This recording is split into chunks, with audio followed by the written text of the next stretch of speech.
ഹരേ കൃഷ്ണ. നമുക്കിനിയും 8ാമത്തെ ശ്ലോകം നോക്കാം. നമ്മൾ കപില ഭഗവാൻ അമ്മയായ ദേവഹൂതി ദേവിക്കായിക്കൊണ്ട് കൊടുക്കുന്ന ഉപദേശങ്ങളായിരുന്നു നമ്മൾ കണ്ടുകൊണ്ടിരുന്നത്. അതിൽ 7 ശ്ലോകങ്ങൾ നമ്മളിപ്പോൾ പറഞ്ഞു കഴിഞ്ഞു.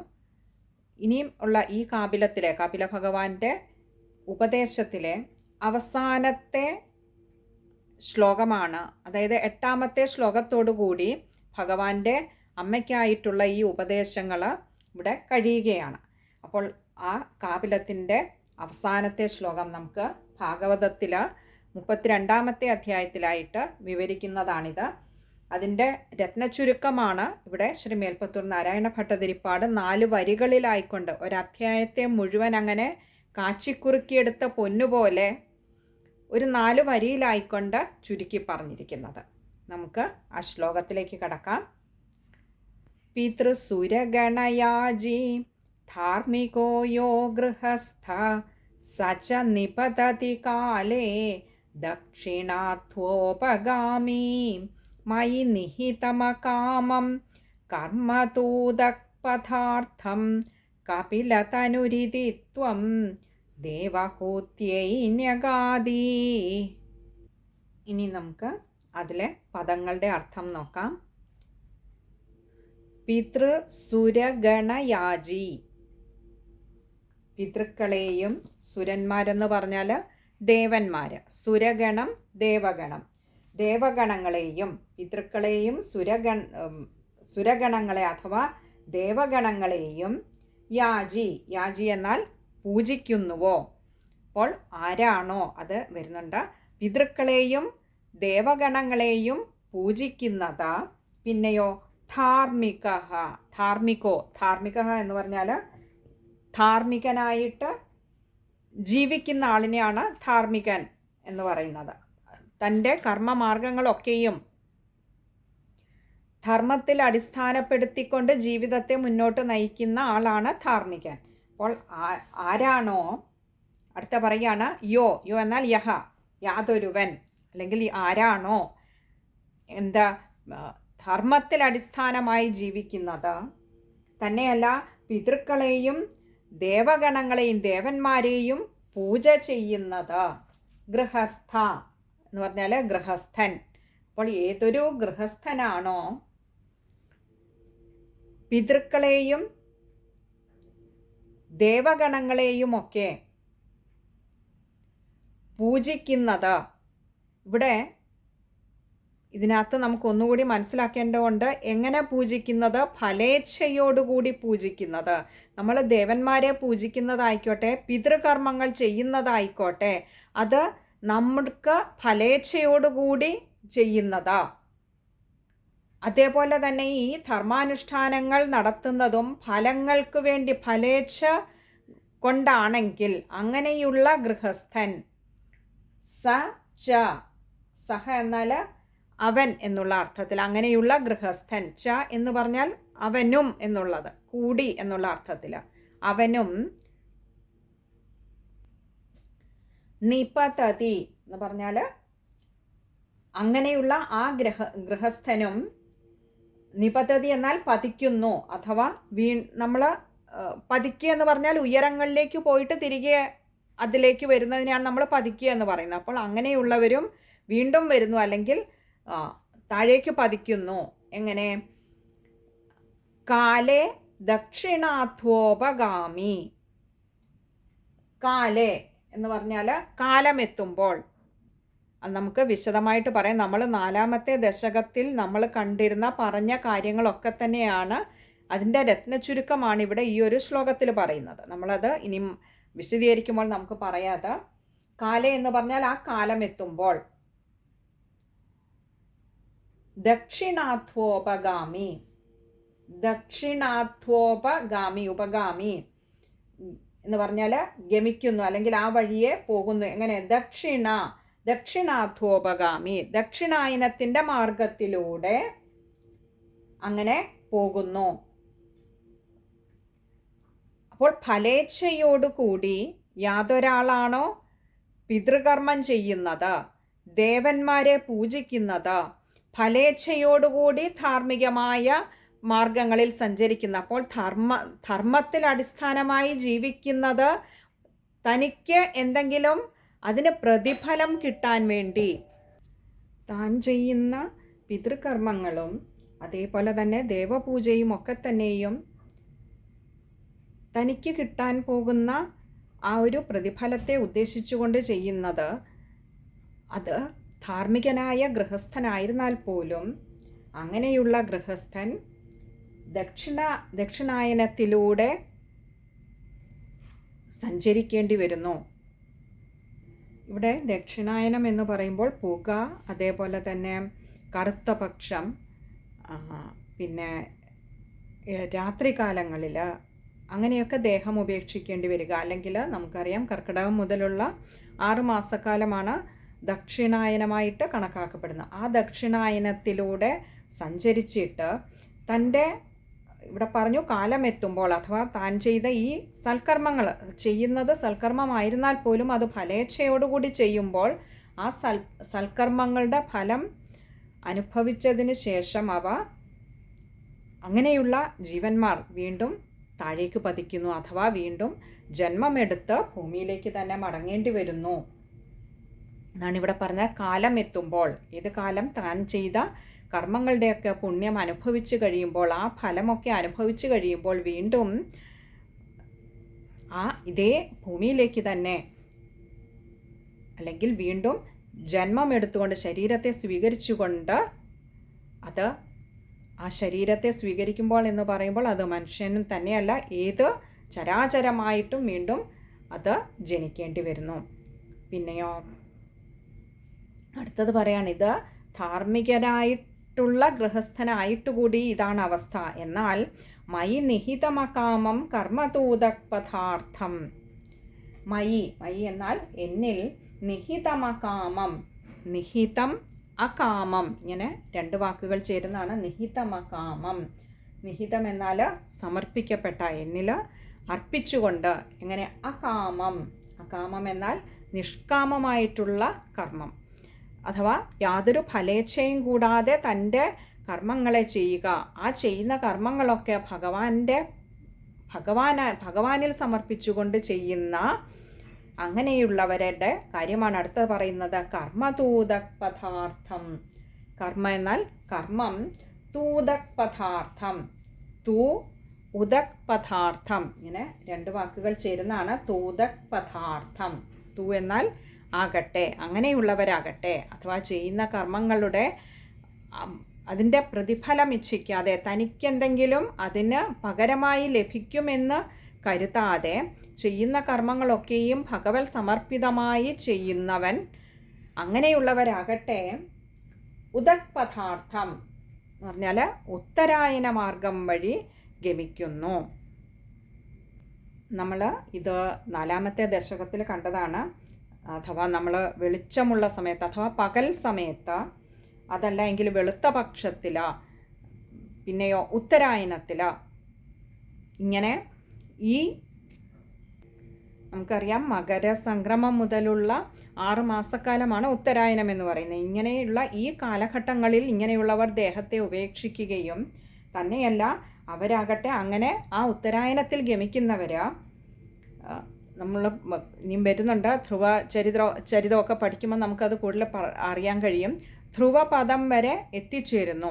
അങ്ങനെയുള്ളവർക്ക് വീണ്ടും ഒരു ജന്മമെടുത്ത് മടങ്ങി വരേണ്ടതായിട്ട് വരുന്നില്ല. എന്നാൽ അപ്പോഴും ലോകത്തിലേക്ക് എത്തിച്ചേരാൻ വീണ്ടും കടമ്പകൾ പലത് കടക്കേണ്ടതുണ്ട്. നമ്മൾ 4-ാമത്തെ ദശകത്തിൽ കണ്ടിരുന്നു. അപ്പോൾ അങ്ങനെ ധ്രുവപദം വരെ അവരെത്തിച്ചേരുന്നു ഇങ്ങനെ ഉത്തരായനത്തിലൂടെ സഞ്ചരിച്ചിട്ട്.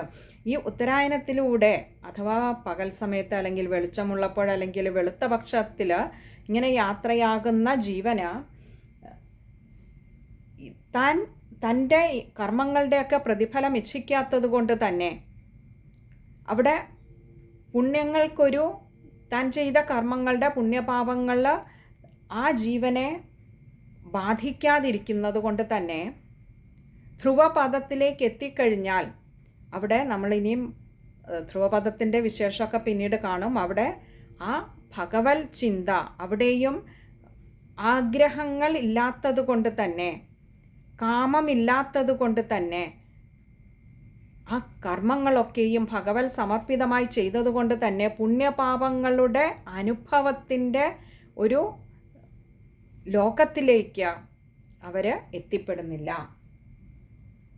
ഇവിടെ ഈ ഒരു ശ്ലോകം നോക്കിയാൽ നമുക്കൊരു കാര്യം മനസ്സിലാകും. ഇത് പ്രവൃത്തി മാർഗത്തിൽ നിന്നും നിവർത്തി മാർഗത്തിലേക്കുള്ള ഒരു യാത്ര എങ്ങനെയാണ് എന്നാണ് ഈ ഒരു ശ്ലോകത്തിലൂടെ, അവസാനത്തെ ശ്ലോകത്തിലൂടെ കപില ഭഗവാൻ തൻ്റെ അമ്മയായ ദേവഹൂതി ദേവിക്കായിക്കൊണ്ട് പറഞ്ഞു കൊടുക്കുന്നത്. ഈ ഒരു കർമ്മമാർഗത്തിൻ്റെ ഒരു വലിപ്പമായിരുന്നു കഴിഞ്ഞ ശ്ലോകങ്ങളിലൊക്കെ നമ്മൾ കണ്ടത്. ആ കർമ്മം എങ്ങനെയാണ് പിന്തുടരുന്നത് ഓരോ ജീവനെയും, ഗർഭത്തിൽ കിടക്കുമ്പോൾ മുതൽ ഓരോ ജീവനെയും ആ കർമ്മം എങ്ങനെ പിന്തുടരുന്നു എന്നുള്ളതായിരുന്നു കഴിഞ്ഞ ശ്ലോകങ്ങളിൽ നമ്മൾ കണ്ടത്. ഈ ഒരു ശ്ലോകം വരുമ്പോൾ ആ കർമ്മമാർഗത്തിൽ നിന്ന് തന്നെ, അല്ലെങ്കിൽ ആ ഒരു പ്രവൃത്തി മാർഗത്തിൽ നിന്ന് നിവർത്തി മാർഗത്തിലേക്ക് എങ്ങനെ കുതിക്കാം, കർമ്മങ്ങളൊക്കെയും ഇവിടെ പറഞ്ഞു മയി നിഹിതം അകാമം, യാതൊരു ഫലേച്ഛയും കൂടാതെ ചെയ്യുന്ന കർമ്മങ്ങളൊക്കെ എന്നിൽ സമർപ്പിതമായി ചെയ്താൽ മതി ആ നിവൃത്തി മാർഗത്തിലേക്ക് എത്തിച്ചേരാൻ എന്ന് അമ്മയ്ക്ക് പറഞ്ഞു കൊടുക്കുകയാണ് ഇവിടെ കപില ഭഗവാൻ. കാരണം അത് നമുക്കറിയാം, ഈ ഫലേച്ഛ കൂടാതെ കർമ്മം ചെയ്യുക എന്നത് അത്ര എളുപ്പമുള്ള ഒരു കാര്യമല്ല. പലപ്പോഴും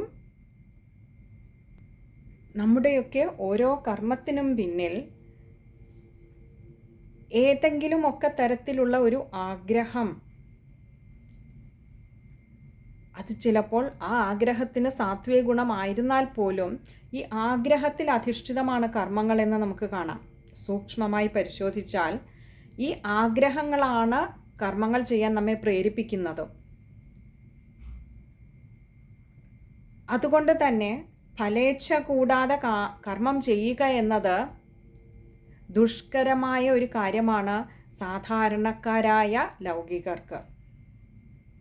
എന്നാൽ അങ്ങനെ ചെയ്യാൻ കഴിയുന്നവർക്ക് ഉത്തരായനത്തിലൂടെ ധ്രുവപദത്തിലേക്ക് എത്തിച്ചേരാൻ കഴിയുമെന്നും, എന്നാൽ അല്ലാതെയുള്ള ധാർമ്മികരായിട്ടുള്ള ഗൃഹസ്ഥരായിരുന്നാൽ പോലും ദക്ഷിണായനത്തിലൂടെ സഞ്ചരിക്കേണ്ടി വരികയും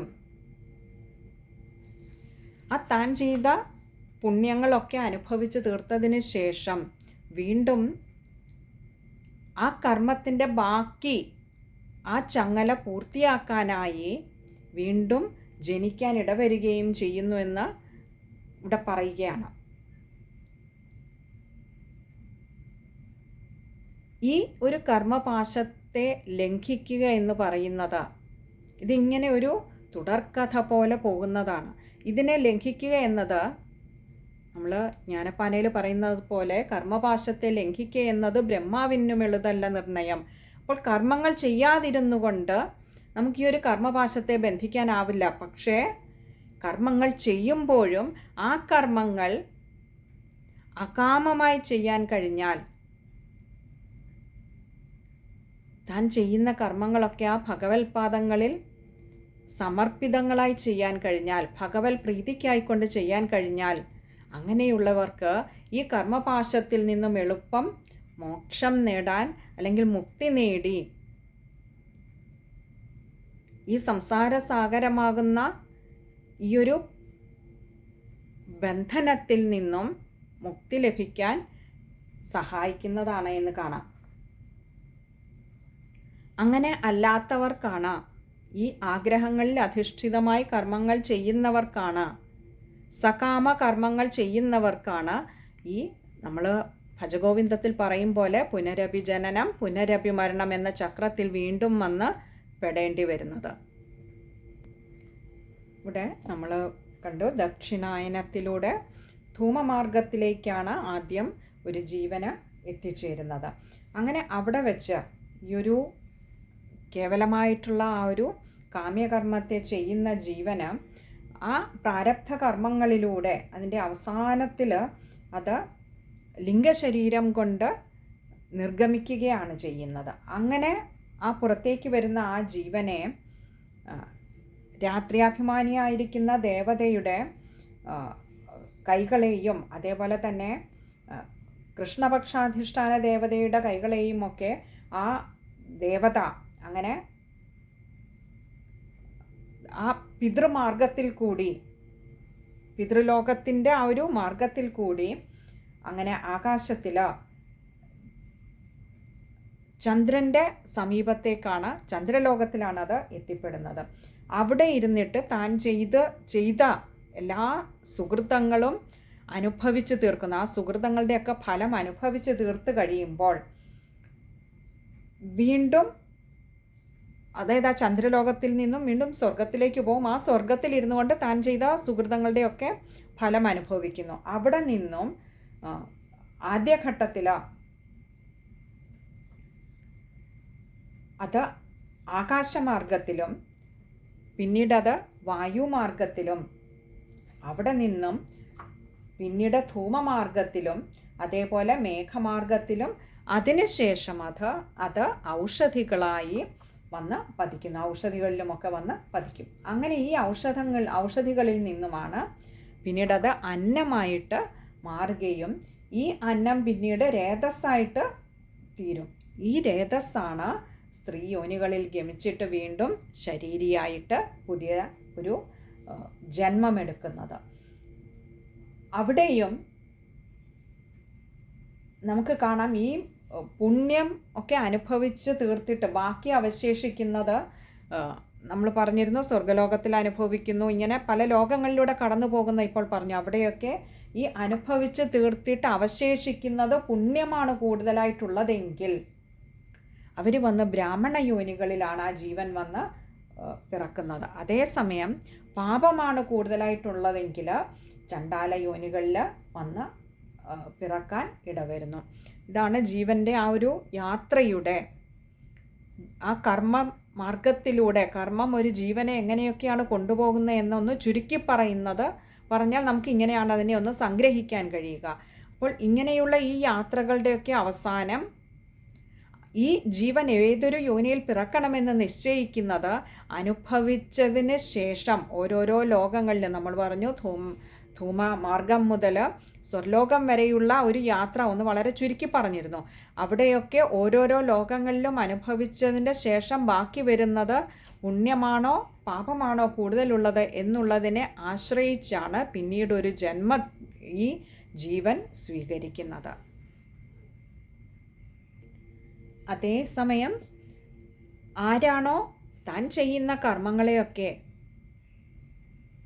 ആ ഭഗവത് സ്മരണയോടുകൂടി ഭഗവത് അർപ്പിതമായിക്കൊണ്ട് ചെയ്യുന്നത്, അങ്ങനെയുള്ളവർക്കാകട്ടെ പിന്നീട് വീണ്ടും ഇങ്ങനെ ഒരു ജന്മമെടുക്കേണ്ടതായിട്ട് വരുന്നില്ല. കാരണം ഇവിടെ കർമ്മത്തിൻ്റെ ഫലേച്ഛ കൂടാതെയാണ് ചെയ്യുന്നത്. അതുകൊണ്ട് തന്നെ ഈ കർമ്മത്തിൽ താൻ ചെയ്യുന്ന കർമ്മങ്ങളുടെ ഒന്നും ഗുണമോ ദോഷമോ തന്നിൽ അല്ലെങ്കിൽ ഈ ജീവനോടൊപ്പം കൂടെ പോകുന്നില്ല. ചെയ്തത് താനാണെന്നുള്ള ആ കർത്തൃത്വബോധം തനിക്കില്ലാതെ ആവുന്നത് കൊണ്ട് തന്നെ ആ കർമ്മങ്ങളൊക്കെ ഭഗവത് സമർപ്പിതമായി ചെയ്യുന്നത് കൊണ്ട് തന്നെ കർമ്മത്തിൻ്റെ പുണ്യപാപങ്ങളൊന്നും തന്നെയും അങ്ങനെയുള്ള ജീവനോടൊപ്പം പിന്നീടുള്ള ജീവൻ്റെ യാത്രയിൽ അവശേഷിക്കാതെ വരുന്നു. അതുകൊണ്ട് തന്നെ അങ്ങനെയുള്ള ജീവന് പിന്നീട് ഒരു ജന്മവും ഉണ്ടാകുന്നില്ല. ഇനി നമുക്ക് ആ ശ്ലോകം ഒന്നുകൂടി ഒന്ന് നോക്കാം. പിതൃസുരഗണയാജി ധാർമ്മികോ യോ ഗൃഹസ്ഥ സച നിപതതി കാലേ ദക്ഷിണാത്വോപഗാമീം മയി നിഹിതമകാമം കർമ്മതോദക്പഥാർത്ഥം കപിലതനുരിതി ത്വം ദേവഹൂത്യൈന്യഗാദീ. ഇനി ആ ശ്ലോകം വായിക്കുമ്പോൾ ശ്രദ്ധിക്കേണ്ട കാര്യങ്ങൾ, ഇവിടെ ആദ്യത്തെ വരിയുടെ അവസാനം, അതേപോലെ അവസാനത്തെ വരിയുടെ അവസാനവും വിസർഗമുണ്ട്. ഗൃഹസ്ഥ ന്യഗാദീഹി. അത് രണ്ടും പകുതി ഹകാരത്തിൽ നിർത്തുക. പിന്നെ അടുത്തത് മൂന്നാമത്തെ വരിയിൽ നിഹിതം അകാമമാണ്. അതുകൊണ്ട് മായ്ക്ക് അകാരം കൊടുക്കണം. നിഹിതം അകാമം കർമ്മതൂതപഥാർത്ഥം. മറ്റേത് അടുത്ത നമുക്കറിയാം കപിലതനുരിതിത്വം ദേവഹൂത്യൈന്യഗാദി. അത് നമ്മൾ മുൻപേ അർത്ഥം പറഞ്ഞിട്ടുള്ളതുകൊണ്ടാണ് ഇപ്പോൾ അത് കൂടുതൽ പറയാതിരുന്ന. കപിലതനു ഇതി ത്വം, കപില ഭഗവാനായി അവതരിച്ച അല്ലയോ ഭഗവാനെ അവിടുന്ന് ദേവഹൂത്യൈന്യഗാദി, ദേവഹൂതി ദേവിക്കായിക്കൊണ്ട് അവിടുന്ന് ഇപ്രകാരം ന്യഗാദി ഉപദേശിച്ചു, പറഞ്ഞുകൊടുത്തു. അങ്ങനെ ഈ ഒരു ശ്ലോകത്തോടു കൂടി ഭഗവാന്റെ ഈ കപിലോപദേശം ഇവിടെ അവസാനിക്കുകയാണ്. ഇനി നമുക്ക് ആ ശ്ലോകത്തിൻ്റെ അന്വയക്രമത്തിലുള്ള പദവിന്യാസം കൂടി നോക്കാം. ധാർമ്മികഃ യഃ ഗൃഹസ്ഥഃ പിതൃസുരഗണയാജി സഹ ച ദക്ഷിണാഥോപഗാമി കാലേ നിപതതി മയി നിഹിതം അകാമം കർമ്മ തു ഉദക്പഥാർത്ഥം ഇതി കപിലതനുഃ ത്വം ദേവഹൂത്യൈന്യഗാദീഹി. ഒന്നുകൂടി പറയാം. ധാർമ്മികഃ യഃ ഗൃഹസ്ഥഃ പിതൃസുരഗണയാജി സഹ ച ദക്ഷിണാഥോപഗാമി കാലേ നിപതതി മയി നിഹിതം അകാമം കർമ്മ തു ഉദക്പഥാർത്ഥം ഇതി കപിലതനുഃ ത്വം ദേവഹൂത്യൈന്യഗാദീഹി. നോക്കൂ, ഇവിടെയും ധാർമ്മികന്മാരായ ഗൃഹസ്ഥന്മാർക്ക് പോലും വീണ്ടും ജന്മമെടുക്കേണ്ടി വരുന്നു എന്നറിയുമ്പോൾ നമുക്ക് ഭഗവാനിൽ സമർപ്പിതമായി കർമ്മങ്ങൾ ചെയ്യണമെങ്കിൽ ഈ ജന്മം എന്തുകൊണ്ട് നമുക്ക് ഇങ്ങനെ ഒരു ജന്മം വേണ്ടി വന്നു എന്ന് ഒന്ന് മനസ്സിലാക്കിയാൽ മതി. ഭഗവാന്റെ മഹാത്മ്യം, ഭഗവാന്റെ മഹത്വം, ഇതൊന്നും നമ്മുടെ ഇച്ഛയ്ക്കനുസരിച്ചല്ല നമ്മൾ ഈ ജന്മം എടുത്തത്. അപ്പോൾ ഈ ജന്മത്തിലേക്ക് നമ്മളെ തള്ളിയിട്ട ആ കർമ്മ പ്രാരബ്ധങ്ങൾ, കൂടുതൽ പ്രാരബ്ധങ്ങളെ ഉണ്ടാക്കാതെ ഈ കർമ്മപാശത്തിൽ നിന്നും മുക്തി നേടാൻ ഭഗവാനെ അവിടുത്തെ നിശ്ചയമാണ് എൻ്റെ ഈ ജന്മമെങ്കിൽ, എൻ്റെ ഈ യാത്രയെങ്കിൽ, അവിടുത്തെ സങ്കല്പമാണ് ഈ ജന്മത്തിൽ ഞാൻ ചെയ്യുന്ന കർമ്മങ്ങളുമെന്ന് തിരിച്ചറിയണം. അവിടെ ആ സമർപ്പണ ബുദ്ധി വന്നു കഴിഞ്ഞാൽ പിന്നെ ചെയ്യുന്നതൊന്നും ഞാനല്ല, അങ്ങനെയല്ല, എന്നെക്കൊണ്ട് ചെയ്യിക്കുന്ന ഭഗവാനെ എല്ലാം അവിടുത്തെ ലീലകളാണെന്ന് തിരിച്ചറിയണം, അവിടുത്തെ സങ്കല്പമാണെന്ന് നമുക്ക് മനസ്സിലാവണം. അങ്ങനെ വന്നാൽ ചെയ്യുന്ന കർമ്മങ്ങളൊക്കെയും ഭഗവാനെ അവിടുന്ന് ചെയ്യിക്കുന്നതാണ്, അവിടുത്തെ കയ്യിലെ വെറും ഒരു പാവയാണ് നമ്മളൊക്കെ എന്ന് തിരിച്ചറിയണം. ആ തിരിച്ചറിവ് വന്നാൽ കർമ്മത്തിൽ കർത്തൃത്വബോധവും ഉണ്ടാവുന്നില്ല.